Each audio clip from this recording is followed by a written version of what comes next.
Hey, be joyful. I want to take you into 1 Peter chapter 2, verses 13 to 15.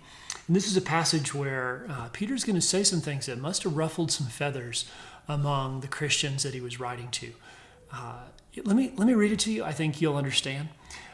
Starting in 13, he says, "Be subject for the Lord's sake to every human institution, whether it be to the emperor, supreme, or to governors, as sent by him to punish those who do evil and to praise those who do good.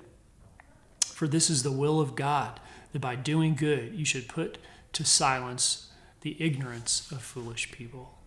So you notice that this wasn't a situation where he said, hey, be obedient, be subject, be submissive to the president, someone duly elected by the people. He says, be subject to the emperor and to the emperor's appointees, his governors.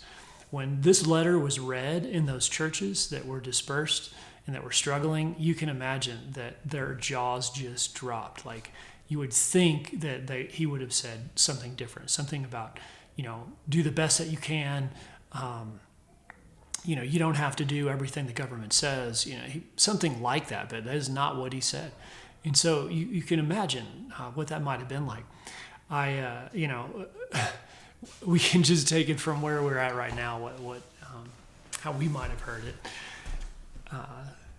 Nero was coming into power. I mean, good night. What was it like back then?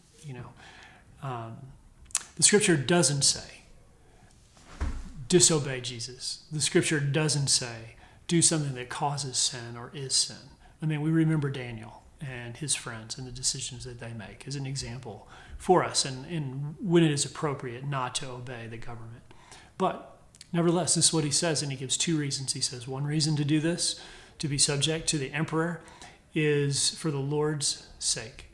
So this honors our God when we are obedient. And certainly Christians are under the microscope. Even in the culture that we live in, people expect us to make decisions that are good, that are righteous, that are right.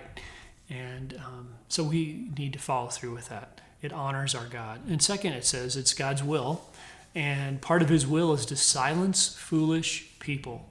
And so, if we're being looked at and we take an honorable direction, then that silences foolish people. So obey every human authority that's put over us. Yeesh.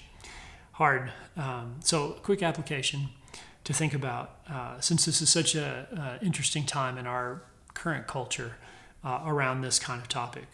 See, if we're going to follow Jesus, we live in an anti-Christian culture and a divided culture in many ways. How is submitting to the government worked out in your life?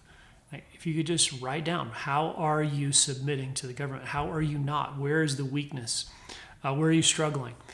And how does it play out in your conversations in your life, in your work, with your friends? Give it some thought, and hopefully this will challenge you a little bit as we try to follow Jesus today. All right, see you.